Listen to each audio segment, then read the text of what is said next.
আসসালামু আলাইকুম। এনটিআরসির 19তম শিক্ষক নিবন্ধনের কার্যক্রম শুরু।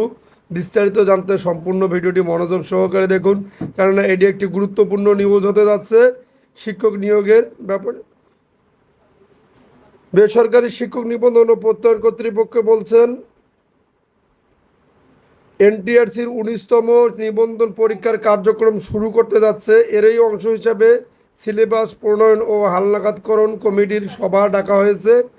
আগামীকাল বৃহস্পতিবার রাজধানীর স্কার্টন গার্ডেন রোডের বোরাক টাওয়ারে এনটিআরসির কার্যালয়ে সকাল 10টায় এ সভা অনুষ্ঠিত হচ্ছে। সভায় প্রস্তাবিত নতুন পরীক্ষার বিধিমালা অনুযায়ী 19তম শিক্ষক নিবন্ধন পরীক্ষার সিলেবাস এবং প্রশ্নের ধরন, নম্বর বন্টন ও সময় সংক্রান্ত আলোচনা করা হবে। সম্প্রতি এনটিআরসির এক নোটিশে এ তথ্য জানানো হয়েছে। সভায় এনটিআরসির চেয়ারম্যান মোহাম্মদ আমিনুল ইসলাম সভাপতিত্ব করবেন।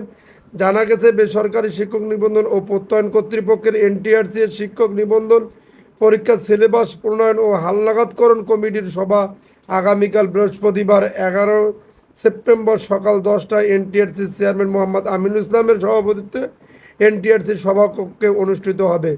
কমিটির সম্মানিত সদস্যদের যথাযথ সময়ে সভায় উপস্থিত থাকার জন্য নির্দেশক্রমে অনুরোধ করা হলো।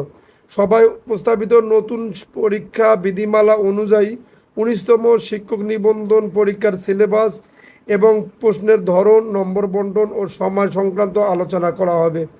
এছাড়া 19তম শিক্ষক নিবন্ধন পরীক্ষার সিলেবাস প্রণয়ন ও হালনাগাদকরণের নিমিত্ত পর্যায়ভিত্তিক সিলেবাসের সংখ্যা উপস্থাপন, 19তম শিক্ষক নিবন্ধন পরীক্ষার 4টি আবশ্যিক বিষয়ের এবং 3টি পর্যায়ে 103টি পদ সংশ্লিষ্ট বিষয়ের সিলেবাস প্রণয়ন ও হালনাগাদ করার জন্য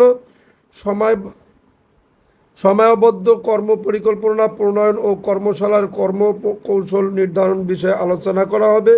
জাতীয় শিক্ষাক্রম পাঠ্যপুস্তক বোর্ড, এনসিডিবি, বাংলাদেশ কারিগরি শিক্ষা বোর্ড ও বাংলাদেশ মাদ্রাসা শিক্ষা বোর্ডের আওতাধীন পদ ও বিষয়গুলোর সিলেবাস প্রণয়ন এবং হালনাগাদের জন্য বিশেষজ্ঞদের তালিকা প্রস্তুত করার বিষয়ে আলোচনা করা হবে। যদি আপনাদের নিউজটি ভালো লেগে থাকে তাহলে অবশ্যই আমাদের চ্যানেলটি সাবস্ক্রাইব করে পাশে থাকা বেল বাটনটি অন করে রাখবেন।